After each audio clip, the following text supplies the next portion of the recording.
Hi, and welcome to another episode of Nursing Your Way to Wealth, where a mental health nurse and an accountant talk about wealth creation, personal development, and financial independence in the UK to help you live the life you deserve. Hello and welcome back. Thank you for being here. Today is a bit of a milestone for the Nursing Your Way to Wealth podcast. So, today I'm going to introduce to you a lady called Laura. She works for a company called Financielle. And Laura, do correct me if I've butchered that, but it's all about women and finances, tackling challenges, overcoming stuff, and generally improving the ability like women have with finances. We know that ladies struggle with this kind of stuff, and I'm very aware that both Alex and the other Alex, the regular two hosts you have here, we're both white men. And my wife is really often telling me that I have a lot of white male privilege. So this is step one in redressing the balance so I can hear and learn from Laura. Oh, it's so nice to be here, Alex. And yes, your wife's right. You have a particular type of privilege, but so do we all. So it's great to come and share Financial's perspective with you. And so lucky to be your first guest. Yeah, it's so I read an article by someone apparently who worked in your team. And I think it was in some online newspaper, and forgive me, I forget which one that was. And it really resonated with me because my wife's always telling me that she would want me to handle the finances, and I'll just deal with this and deal with that, and she'll just put some money into our collective pots and then kind of enjoy some of the spending and what it can give to us. But she's very much on the leave it to me as a thing to do. And I've always said to her, actually, no, you need to have some knowledge of this. You need to have some money that is your own. And in case for like, I don't know, I'm happy to manage it, but in case I don't know, I get hit by a bus and I die or anything like that, I've written some instructions, but I'd like you to have more of an idea into it. And this is what certain things mean, and this is what other things mean. So sometimes her eyes glaze over and she's like, honestly, don't care. And other times she's like, actually, this makes a lot of sense. So I'm slowly getting there. It's a difficult thing for me to do because again, she comes back and says like I've got loads of privilege and things are easier for me than they are for her, and I do appreciate that. And I've got a lot of kind of anecdotes about where my life and her life have been different, and the only difference is that I'm a man and she is a lady. So Laura, perhaps a bit later on, I'll bring some of those in, but at its heart, what is Financial? Why did you start it, and what's your mission? I think firstly, your relationship and the way that you talk about money is so common. It's very typical of a lot of couples that use our platform, not just women, and for that very reason. Um, but Financial was an accident. It was set up off the back of an Instagram community, and what I realised was, especially during COVID, finance brands don't speak plainly about money. And so if you're an Uber money geek and if you're really into the personal finance space and the financial independent retire early space and that there's a lot of content for you, but that's such a and a lot of people that listen to this podcast are probably in more of that camp. It's such a niche part of our world that there's a whole heap of other people, much bigger majority, that are kind of living every today, but living day to day, living every day as they go along, every paycheck, but they're not conscious of a money plan, a really good money strategy, but more importantly, one that feels well. So this financial is not intended to be female focused. So what we did is we built a really, really basic plan that's called the Financial Playbook. It's like the Couch to 5K, but for money, everyone starts at the beginning. And it's nothing that you could protect with IP. It's literally that if you read every typical personal finance book on the market, you would find a similar strategy, which is consumer debt kinds of hold you back. Measured savings are really helpful. Building really good stable platforms means that no matter what life throws at you, you can handle it. And thereon, you can build a really good platform to invest and grow your wealth. So it's very, very simple. But and it's like universally acknowledged, but so few people can apply it to their lives. And what we found was women, especially, were gravitating towards the fact that there was a plan. Like we like a meal plan, we like a fitness plan, we like a structure, a schedule, because genuinely, what we found is a lot of women are managing a lot of things at once. Like dads are as well, and men are as well. But it was more often than not the woman making the spending decisions in the house, having to run the budget. Very they're making 85% of the world's spending decisions, but not holding on to the wealth. They're holding on to the spending decisions. So they were overwhelmed with this growing cost of living crisis and trying to decide what to do in what order. And that's where Financielle kind of started. And now it's a global app, 250,000 downloads. We've got thousands of users paying for the premium subscription globally in Jamaica, in Thailand, in New York, and in Liverpool, of all places. And so, our ambition as a brand is to help millions of women, especially, feel more financially well. And that's our goal. It's a really, it's not a monetary goal. It's not a figure. It's just, can we make families, but women first? I think if you make the women feel better about money, like the families feel better. That's our goal. So that's where we're at. I do want to chat to you though about you and your wife. So it's not therapy, but it might be. Let me know what you want to talk about next. No, that's absolutely fine. And we can definitely carve off 5 minutes of therapy. I think my wife would love you for that. So yeah, you said it's kind of a global thing now, born out of this want to just help educate and help remove some anxiety. So you said a lot that women make 85% of these monetary decisions, but they don't hold the wealth, but they feel responsible perhaps for the day-to-day running of the house, for the budgets, the spending plans, perhaps looking after kids and dealing with everything that comes from that as well. And I'm not a parent right now, not at all yet, but I can't speak to that at all. And it sounds difficult just kind of articulating it. It sounds like there's another layer of difficulty there because you're not only planning your own kind of as a couple, your own finances, but you've got to think generationally now, like up and down, and it can be overwhelming. So the thing that you said about having a plan, for me, that removes an awful lot of decision fatigue because you've got a plan to follow, and anxiety around, am I going the right way? Is this loosely going in the right direction? Because I imagined it when you were speaking, Laura, that someone's standing on the top of the world, say the North Pole, South Pole, something like that, and they can go in any direction, and you just have no kind of, you're blind, everything's black or white, and there's no signpost or anything like that, and you literally don't know where you're going. I think partly that is design of the finance industry. They make it difficult. They make it harder than it needs to be. And then you guys come along and say, look, well, here's some signposts. This is roughly the direction you need to be going, can be tailored to your wants and your needs along the way.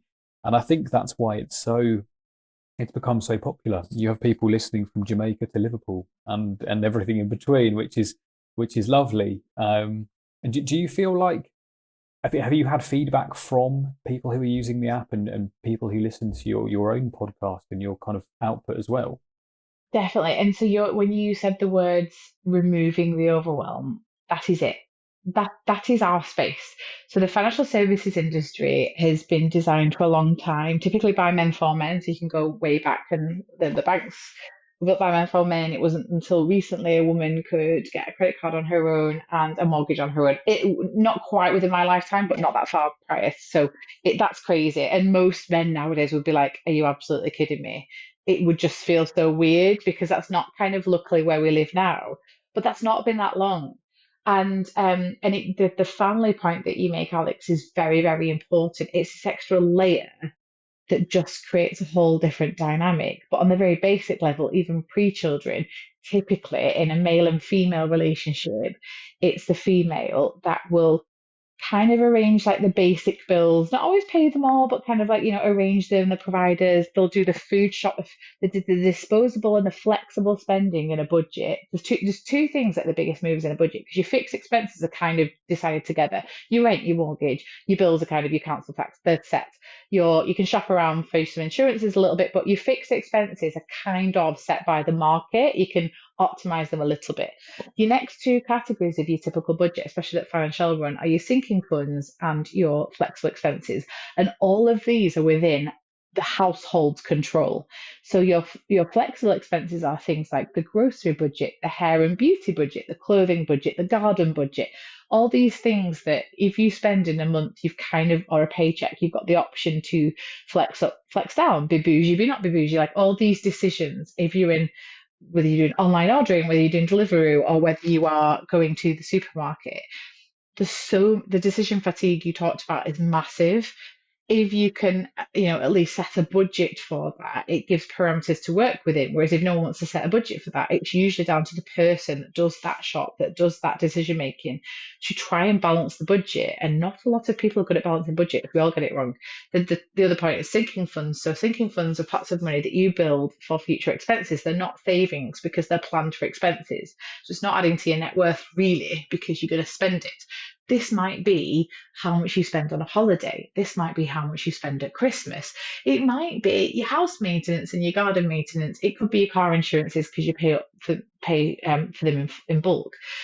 But typically, so much of these form part of the budget, and so when you're having to layer on all these decisions, never mind the extra element of kids. And again, typically it falls with a female if you're in a male-female relationship to look after these decisions. It is overwhelming. And to bust the budget and to blame it on a coffee and to blame it on over shopping, and we've heard it all, and women are very self-confessed, they're very, very open when it comes to if they feel they've overspent or if they feel they've got an Amazon problem or if they feel like that, there's no judgment. They're very, very open about it.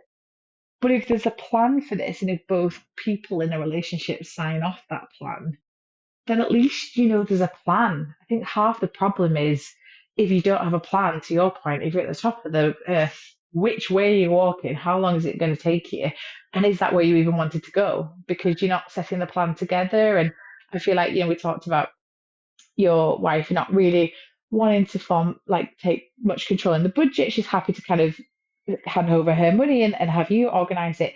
That is fine because at our heart, we're all different personalities. We've all got a different money personality. Some people are money geeks, some people are ostriches and they're head in the sand, and I don't care. And some people are in the middle. And also at different times of the month, we can all be different people, depending on the day at work we've had, depending on our hormones, our health, our well being.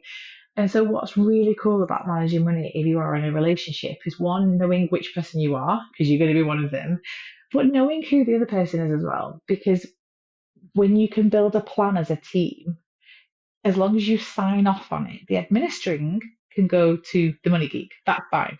But as long as you both decided it, because you both decided it, you both had a say, and you kind of know the parameters you're operating in. What we found is, and to your point about being like, your financial well-being as well as the numbers, you feel so much better. And more importantly, as a couple, you just feel like on the same page, like you've got someone working the same plan as you.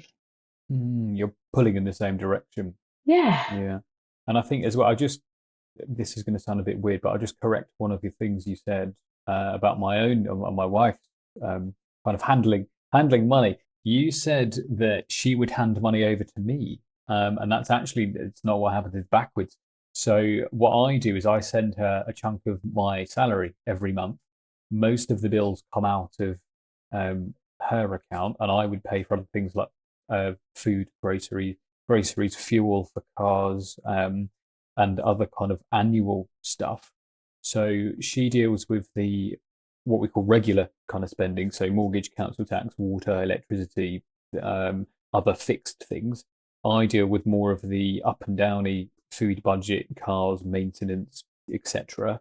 And then I'll also deal with annual stuff. So it's me that puts little bits of money away for car insurance, for tax, for other kind of annual stuff. I mean, because I'm a practicing nurse, I have fees to pay every year, and it's 120 quid. If it's not paid for by my employer, I'll put 10 quid away somewhere per month. So I have You that, have and a it's not sinking fund for your right. nursing And registration. yeah, and it's not a surprising thing. And what actually happens is now the charity I work for reimburse me. So I don't have to do that, but I put that money somewhere different. It doesn't just get left in the ether and it ends up getting spent on crisps or whatever. So I'm quite intentional with those things. I did have this discussion with my wife, and I was like, this is where I'd like to get to. Because when I first started learning about finances, I just bumbled along for about a decade of my life. And I was about 30 when I started to learn and figure some of this stuff out. And I had this revelation. I learned about the kind of the FIRE movement and Misty Money Mustache, etc. And I was sitting at my dining room table, and my wife was, I don't know, making some food in the kitchen or something. And I'd read all this thing, and this light bulb went off in my head, and I ran into the kitchen. I was like, "Oh my God, I need to talk to you about this." And she was like, "No, I'm busy." You're like you found that enlightenment and she's not listened to the hours of content that you've listened to, and you're trying to drag her kicking and screaming to something that she has not heard anything about. Exactly. It didn't work at all. And I said, no, but this is really important. She was like, no, I'm cooking. And I was like, okay, this is not the time.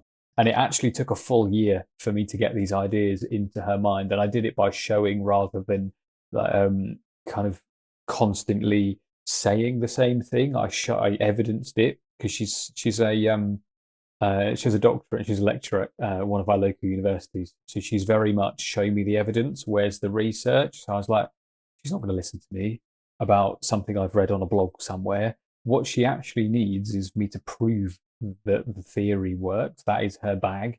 And that's what I did over a course of time. And it took a good amount of time to get us both on the same page, because no amount of me just repeating myself at her when she's not paying attention, she's focused on something else, it's just not going to work. So yeah, that's the way kind of I bridged that. And I learned an awful lot about how to communicate with money with her around that time. And it actually stood us in really good stead. So now she also has her own investments, as do I. They're obviously, we join them together, but they're in our kind of separate accounts. I always want her to have her own pot of money.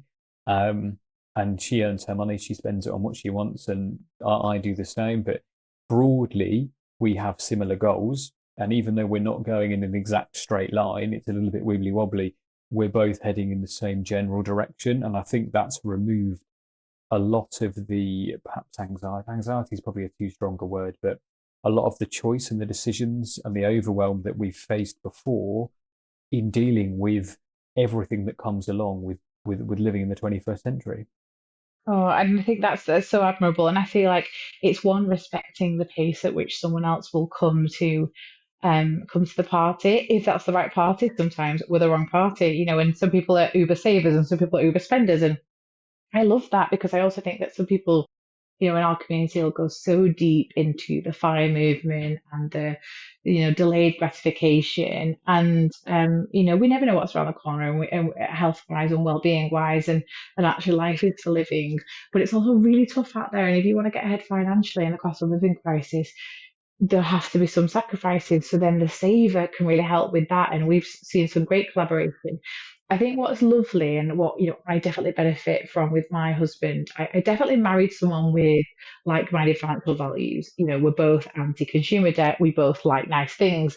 So there's a lot of tick boxes, which is so important when you're dating. Actually, to have a little think about, what are your views on this kind of thing? Because so many marriages and relationships do break down because of finances and arguments, that this is just like lots of values, common values. Do we have the same values? It would be interesting, Alex. I would like you to have a try with your wife where you budget together, even though your finances might not be together. It's really important for men and women, people in relationships, to have their own corners and their own finances, their own independence. Really, really important. But there's something about just putting everything in the top of the, like a business. So our budget runs like a P&L in our app. And that's what's worked really well, because what you do is you go everything in the top, even though the account, because even though your accounts might be separate, everything goes in the top, and we look at everything together. And together we look at, these are our fixed expenses, these are our sinking funds, these are our flexible. And in the flexible, that's where couples can kind of say, I've got 200 quid, my own expenses, you have 200 quid, your expenses, don't care what you spend on, no one cares. You've got that allowance, crack on. And then say there's like 5, 6, 700, whatever wonderful number is your excess, that's like your profit. As a challenge, we tell people, okay, where are you putting that? That will increase your net worth. And I was chatting to some users today, because someone said, oh, I put my excess this payday to our holiday. And I was like, no, that goes in the top of your budget. That's in your travel sinking fund. That is not growing your net worth. Saving for a holiday is not taking your net worth in a positive position. You should either be paying down debt, you should be putting into savings, you should be buying a home, or you should be investing, like whatever those things. And so it was a realization for them. But what we were talking about was the wonderful discussion every payday, either with your partner if you're in a relationship, but also just with an accountability partner, if you want to chat about it over a cup of tea or a glass of wine, if you're on a solo budget. Every month, what are you deciding to do with a bit left over? And that's such a, I can't even tell you how well that makes you feel when you've got the freedom to make that call about the excess. Where should we put it and why? Yeah, I think it's really powerful, especially it's not, you're going to do something like wealth building with this money, and you say saving money for a holiday is not changing your financial position because at some point you're rightly going to spend it on a fabulous holiday somewhere. So it's just It's an future. expense. Yeah, it's future expenses, isn't it? You like that money's already gone in your mind, and you're using that money to go to Spain or New Zealand or wherever. I don't know. But that's a powerful thing is you want to achieve something in the future, like a holiday. You divvy that up to how much money you think you'll need every month, and if you have the discipline to do that, you can extrapolate that ability out further and just say, actually, when I get to retirement, I'm not going to want to work as hard as I'm doing or at all, and I want to be able to go to this place and buy that thing and experience that in life. And that can be something as simple as thinking about the version of you want to be and bringing it all the way back to the here and now. Ideally, if you're young, you can get a lot more out of kind of compounding over a long time.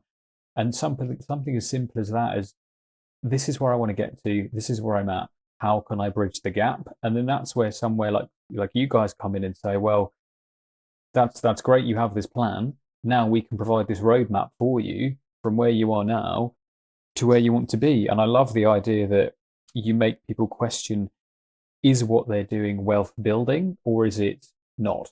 Because the more wealth you build, the easier, in my opinion, your life will eventually be. Well, and also the dopamine hit that can come from that. So it's so many of us are not taught that you should spend less than you make, and the difference you should put towards something that grows, that grows your net worth. So even if it's overpaying your debt, that is growing your net worth because it's decreasing your liabilities, obviously. And I think those of us that are financially literate really underestimate that knowledge. The vast majority of the world spends the same as they make, if not more, and that's how you end up in credit. And I think it's really important to think about the environment that we live in, and especially you've asked me to talk about this, the female perspective. So I would suggest that mine and your Instagram feeds are very different, Alex. I suspect the adverts that you are served up may be sport related, tech related, investment related, well-being related. They will not be full of product. They will might have some product, but and it's getting worse actually for men, but nowhere near the level of product that I am serviced up. Yours is all about wealth building, mine's all about spending because they're trying to take money off me. That's the job as a capitalist and consumer focused society is to take money from me. And so a woman is having to sit and scroll on social and resist the constant millions and millions and millions of pounds of targeted bespoke ads literally made for her, like designed to make her crumble, not because she's weak and not because she's silly and not because she's not thinking about her financial future, but because they know that they can target women in this way and they can make more money. So if we give women and families, but especially women, like a plan to follow, which is spending is fine. Let's set a budget for it because what you need is still something left over to build your net worth. It gives the permission to spend, so it stops the impulsive spending, which happens when you're targeted and it's the right place, it's the right time, and they're playing on your emotions and your appearance and the need to keep up with the Kardashians, whatever it is, they're playing on that. They're very clever. If we let women have something in the budget that lets them scratch that itch, on the understanding that they still need something that does one of those things, builds up savings, invests, whatever, we found so much success, Alex, because you give them the framework that fits the world they live in, which we cannot deny. It's stupid to pretend you could just suddenly stop spending. Like so few people can do that. It's minority. But give them a space where they can do both. What happens is the dopamine hit that they get from overpaying a debt or clearing a debt or putting money in, overpaying into a pension. They love it, they share it, they're in the app, they're telling the community. And then the next month they want to do more. But that you've got to you have to start somewhere because you can't just, as you said, send someone a money mustache. This money mustache podcast and say, listen to that and this is what we're doing. It doesn't fit their life. It's not their life. No, they have to feel it for Yeah. sure. And I think the power of marketing could not be understated. That you're right. There are a lot of really, really well-paid people, and their one job is to remove money out of your pocket and put it in the pocket of someone else. And they do that through emotions, through ridiculous marketing kind of strategies to make you believe certain things. So I don't have Instagram or very many social media things because I would just get inundated with it, and I don't have, and I know, like, my thing is the brain. I know how it works. I know how susceptible humans are, and I've been caught out many times by it, many times. So I have to now do as much as I can do to prevent that from happening to me. So I do wonder what my wife kind of gets targeted with, but especially for women, it does play on insecurities, and it does play on kind of emotional aspects, and they sell things on the belief that it will solve a pain point in your life. That's why we've got three mops at home, and for some reason we've got three when we actually only need one. And I think it's just, you believe at some point that spending that money will remove that pressure, that pain point inside your mind, and then your brain relaxes and it's, oh, okay, the answer is on the way. I can stop hounding you now because you don't feel like your floors are clean enough, or whatever. Into any other kind of analogy here, it's an interesting thing, and that kind of thing fascinates me. And I wonder, just as an aside, have you ever read anything or come across anyone who is like a behavioral money person, like behavioral finance or anything like that? So we've chatted to quite a few behavioural psychologists, which is fascinating, and it's something that we want to do more of, especially because we've got such a large user base now. Um, for example, we've got a massive amount of neurodiverse users, and men and women actually. 10% of our users are women, but predominantly, 10% of our users are men, but predominantly women.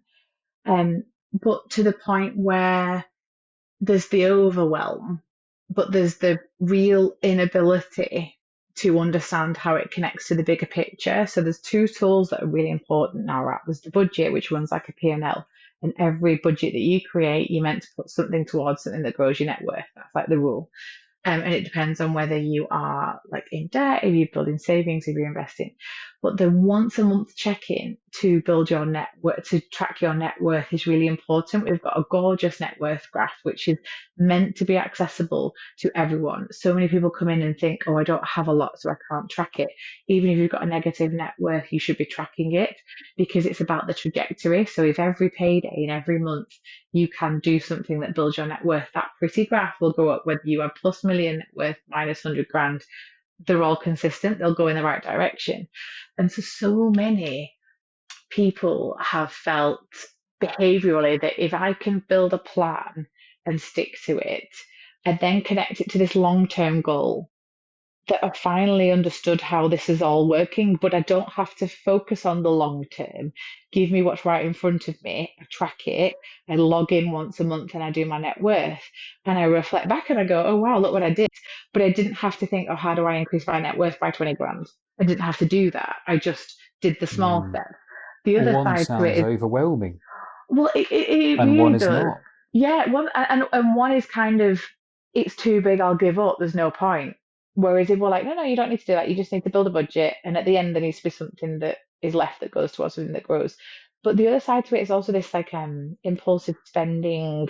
Lots of people have impulsive spending issues, and so there's so many community tips and tricks. There's a couple of behavioral psychologists in the community that are volunteers, they're not part of our organisation. They will monitor and support and kind of help someone out when someone goes, oh, I've realised that I just can't, I'm like, they do things like, I'll decide that I'm going to save £500, but if you've not set the budget properly, or if it's unrealistic, or it's too tight, so many people pull back and they move 200 quid back in. And actually, all along, Alex, they probably should have just saved 300, because if they'd done the budget properly, they needed to spend that money, but they've made themselves feel bad by pulling it back again. And this is where I always say personal finance is 90% personal, 10% finance. It is so not about the numbers. It is way more about us as people and the goals we want to hit.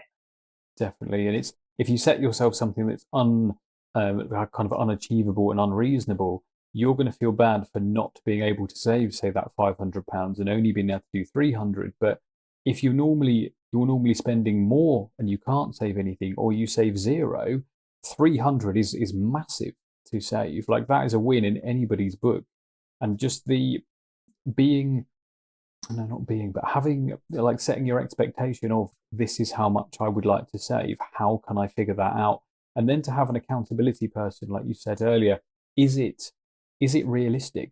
Like, if you want to save £500 and actually at the end of every month you've got like 15 quid left, no, it's not.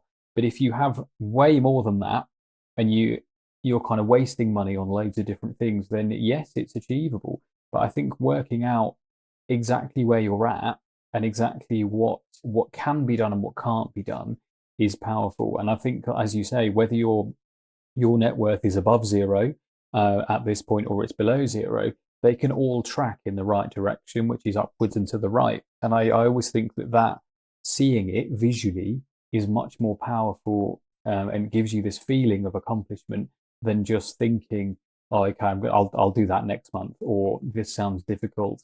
I'll I'll watch 900 YouTube videos from loads of different people and still not do it, but I feel like I've done some of the work, but I'm Yeah. actually in the same position.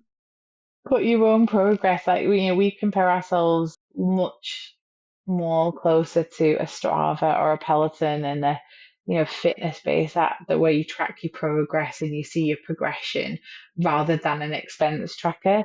Because so many apps get it wrong. They focus on the numbers and the behavior, not the behavior, but more the factual behavior, and not this like underlying struggle, especially in the cost of living crisis and high interest rates and the normal person's going through lack of financial literacy. The fact that we all want to get to somewhere, and how can we have a plan that helps us navigate it. And I think that the scary thing is, and what we hope we help to achieve, is the gender pay gap, and therefore the gender pension gap is awful. So like a woman on today's stats in 2024, a woman will retire on an average pension of £69,000 worth of savings compared to 205,000 for men. Like that is just, it takes your breath away when you see it as a 69k versus 205. That's a nowpensions.com stat. Wait, so it's nearly three times the size. Yeah, exactly. So there's because the pension gap, and don't get me wrong, that's at the moment, and that's born out of like older generations, but the pension gap is born from the gender pay gap. So we all know the way that most people contribute to their pensions is via auto enrollment. It's through a percentage of your salary. And so what happens for women is a couple of different things. Firstly, especially from the age of like mid 20s, when people tend to start to perhaps having children, that's one element to it. They start having years off in maternity leave. One tip we would give any couple where there is one partner having a maternity leave is really look at the pension contribution impact of that. So contrast my sister, who's my co-founder, prior to us having the business, had a maternity leave, two maternity leaves, and didn't have any pension contribution. She was on a really poor contribution from her employer. It was quite small as a family. They didn't kind of realize this. And actually, ironically, her husband had a better paternity pay than she had maternity, and he only had 8 weeks off. So he had 8 weeks full pay, and she had the statutory. And then versus myself and my husband, like we had, this is prior to Financielle, but I knew a bit more about this, and I said, oh, like I'm going to be taking this time, and less money is going to be going into my pension. Can we add it into the family budget? And so my husband and I had a line item, just like the gas and electric, just like the internet. Laura's pension was a line item, because why should my pension suffer because I had that time off? So that gap, and then what happens, Alex, is typically a woman, because she typically earns less from this point on, will take more part-time roles, because practically someone needs to help with the childcare. It may as well be the person that's not earning as much. It makes complete mathematical sense. She is then thereafter having less contributions.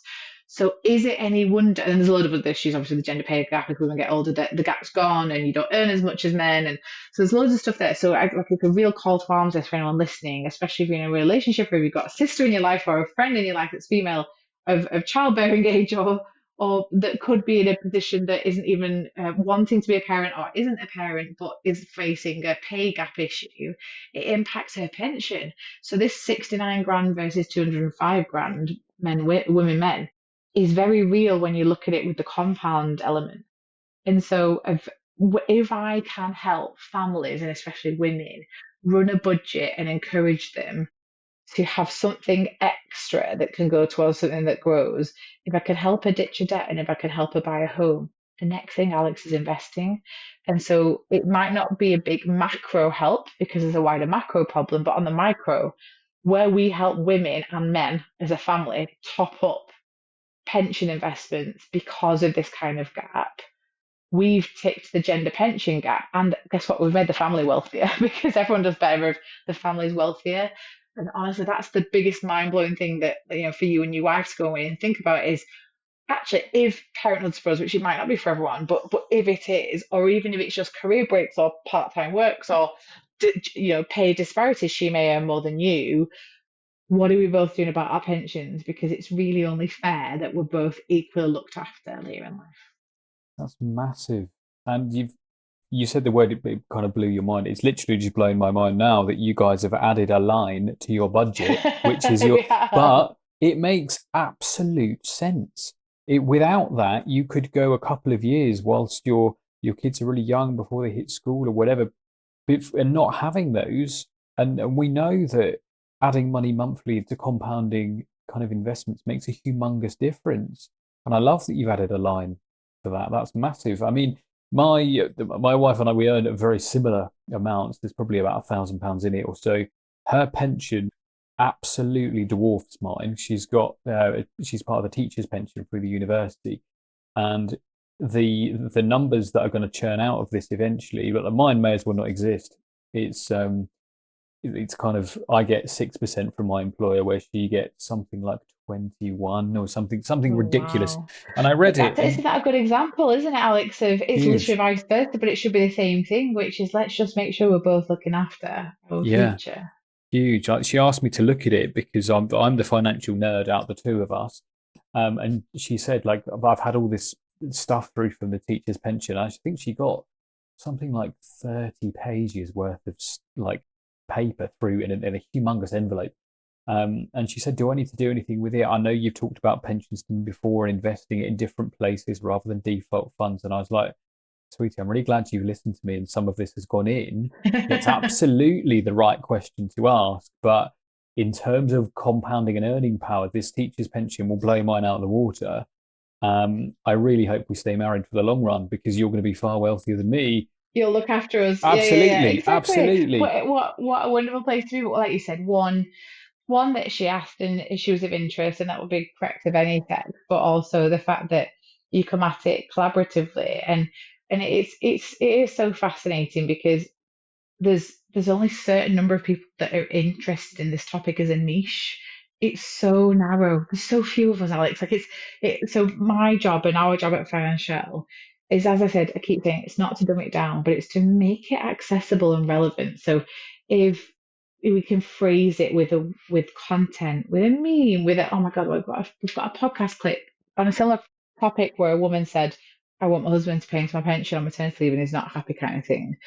130,000 views this week. The comments, I wish I could ban them because they're so misogynistic and they're so crazy. It also helps us show that social media is bonkers and like in your own safe, even you're protecting your mental health and not being on social media for certain elements of it. And it reminds you that people do think in a different way. Even if you come at it with logic, people come at it with views and emotions, and so it's in some ways it's quite refreshing to just use the math because it kind of is a very leveler. But there's also this wider emotional side where I do think we're doing our job where we can convince women and men of a certain angle. And the key thing I think we said earlier on is make a couple of decisions, then leave it and get on with your life. You don't have to track every spreadsheet. You don't have to track every expense because if you set a rough plan, you'll kind of get in the right direction rather than no plan at all. Yeah, definitely. And I wonder whether, I mean, people make decisions like that, you say, based on kind of wild emotions and also past experience. If someone's had a negative experience before, they're going to get the pitchforks out and light the torches, etc. And I think it's something that if you can again provide that roadmap to help people. I mean, what am I now? I'm 3 weeks away from being 36, and I kind of feel like I should figure my life out. And whenever anyone asks me like, what am I doing at the weekend, they'll be like, I'm going to sort my life out, and I kind of mean it, because I try each time to make positive kind of decisions in every aspect of life. And I've now I feel like I'm heading in the right direction for sure, which is why I try and bring kind of financial awareness and education to people who don't have it, because I wish I had this knowledge when I was 20. I'd be much, much, much more wealthy now. And when I look at like I work in an addictions kind of recovery service, and a lot of my colleagues some of them are older than me, some of them are younger than me. And I always ask the young people, like, have you signed up to the pension? Have you put in more than Yeah, what your you're that basics, person. yeah, are You're a at? hero. And I say that, and I've spoken to a bunch of people. I'm like, actually, no, I haven't bothered. I've either opted out. I'm too young, or I'm 20 or 21. I don't need to think about that. And I'll pull up a compound interest calculator, and I'll be like, look, if you put this in, and your employer puts this in, which I know they're going to put in for you, have a guess at what you think is going to come out when you're 60, and they're always wrong, and it's always way higher.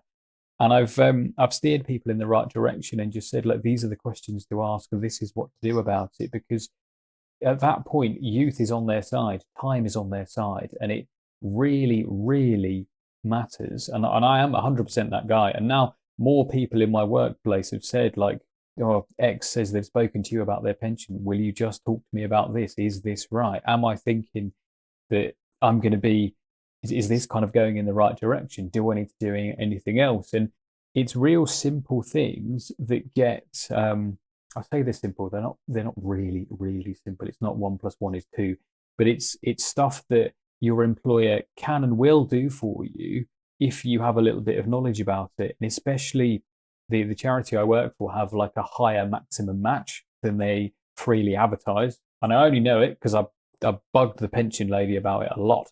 And she said, no, look, we'll match up to 6%, but the default is 4. So I've said to all of my young colleagues, A, start paying into your pension, and B, put in 6%, and they'll put in 6%, and it's a no-brainer. And then all you do then is work, do your job, do really well at it, and get on with your life, and just leave that well alone.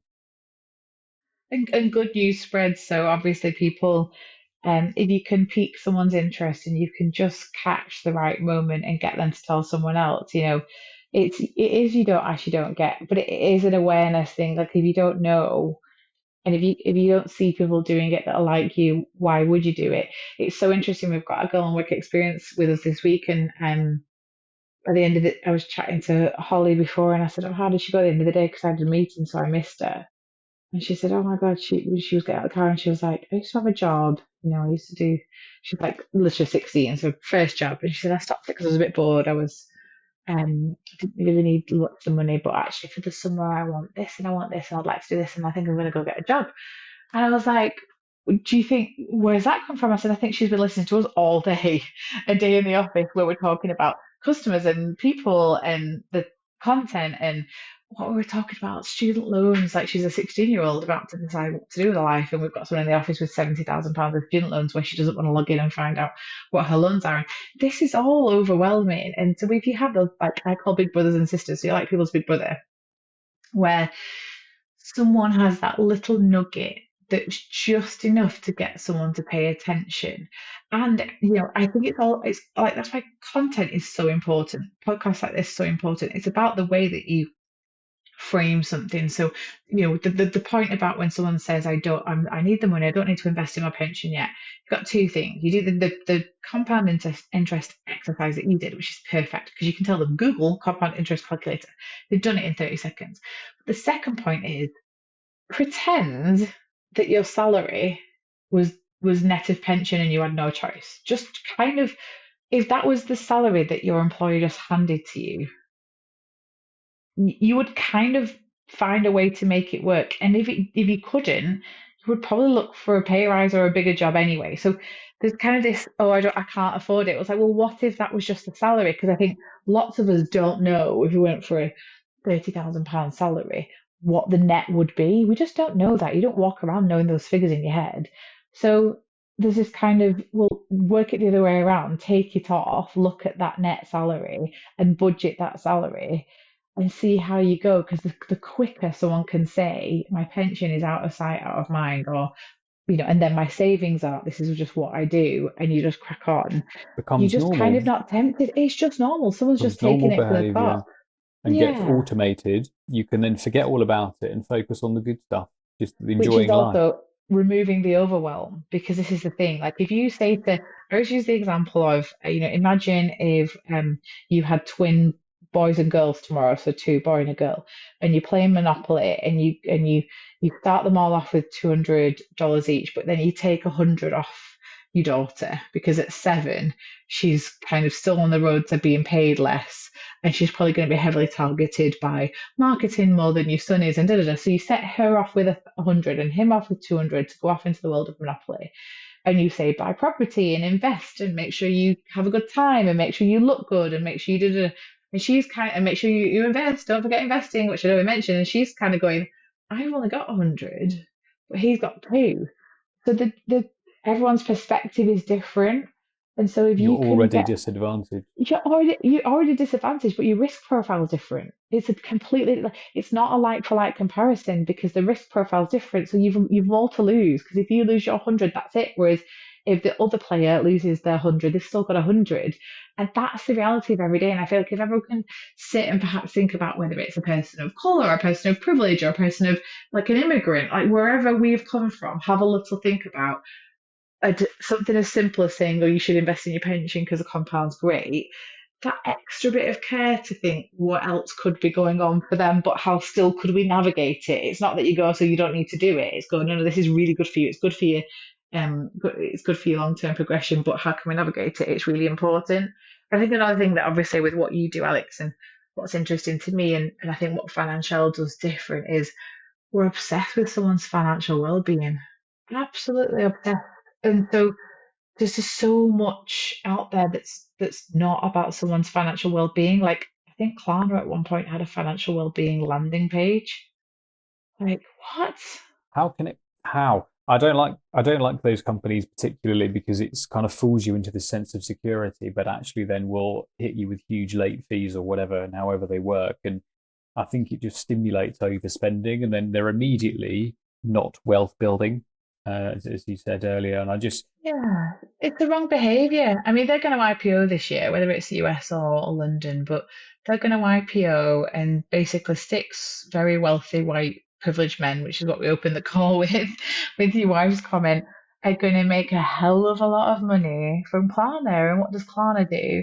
Well, you may think it helps you buy some clothes in 3 or 6 payments, but if you go to their investor reports, they are very transparent about the fact that you will um, have a 65% increased basket value if you pay with Klarna, because their investor reports talk about how they make money. And, this is one of the things that we quite like doing is dispelling myths and lifting the lid on the finance industry, which is, this isn't evil, but it's a product, and just be aware of that. Visa and MasterCard are debt-free businesses, completely debt-free. They make money from us being in debt, but they are not in debt.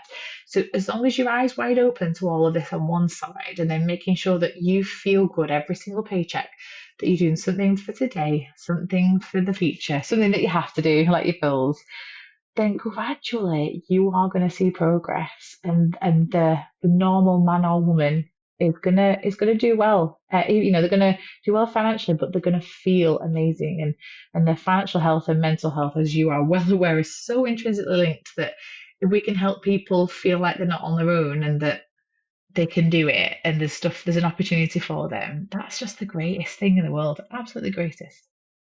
yeah, and I can hear it kind of coming off you. One of the first things, Laura, I've written down, as I've just taken some notes as you've been speaking. You speak really well and really passionately, but I've written self-belief 4 times on the pad next to me of what the things that you bring to the people that you work with is some structure, but also the belief that someone can do it and someone can change their not only financial life, but everything else in life. It all has a positive impact if your finances are better.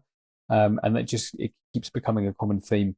Um, I've kept you 50 minutes away from your family and perhaps your I'm spreadsheet. hiding from Is them, there, Alex. Keep me here. yeah, No. is there anything else you wanted to discuss? I would be 100% willing to do a part two if I could borrow you again. So for something like that, I would love that. Is there anything else you wanted to bring today, this evening? I think I've been so grateful to be able to share, some of the stats and figures around why men and women as genders are different, but also how we can do really good things together.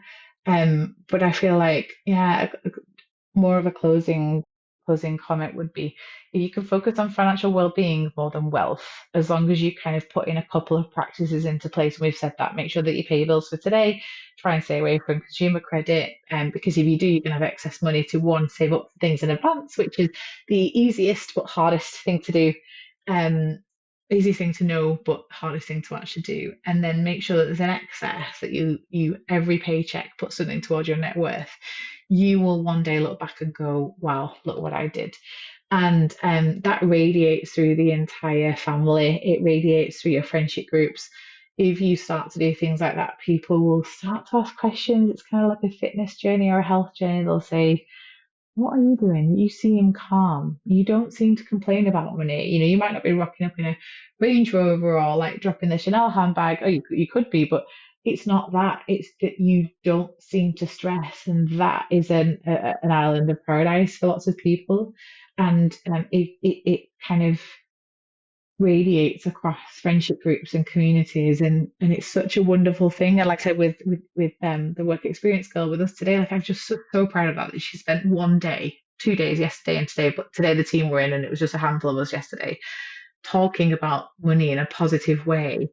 It inspired her to go home and say, I'm going to get my job back because, and I'm like, yes, this is the goal. So yeah, I would love people listening to this to think, actually, if I focus on my financial well-being, it'll all work out because I'll feel good. And if I feel good, it's because positive things are happening and not negative things. Mm.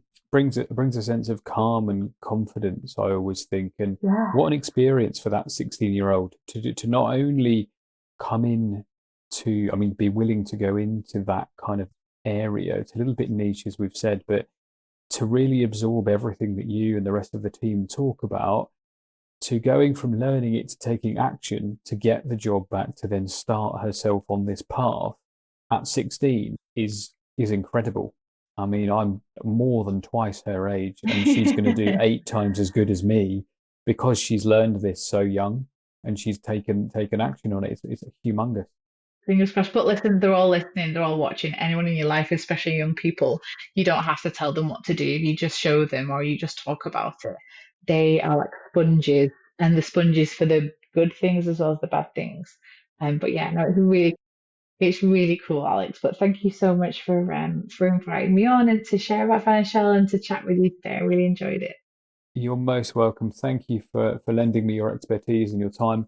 I will just email you afterwards, and I'll just grab some links and stuff to your website, and we'll put a link to your app below as well. And just to our listeners, thank you for spending the last 54 minutes with Laura and I. If you have any questions for me, you can email me at the usual place. I'll also drop some contact information for all things Financielle as well. And Laura, you and I need to come up with a title for the episode as well. So perhaps we just brainstorm that after we're done, because I haven't figured that out yet. But really appreciate your time. Thank you so much for everything you're doing, especially for women to change their financial futures. I think it's really important, really powerful, and you're proving that it's necessary, because you wouldn't have had the growth that you've had, and the kind of impact that you're consistently having. So my thank you for that. Thank you so much. It was great to be on. None of what we discuss on the show is to be considered financial or health advice, and we recommend you always do your own research or consult an independent financial advisor or a doctor when making your financial or health decisions.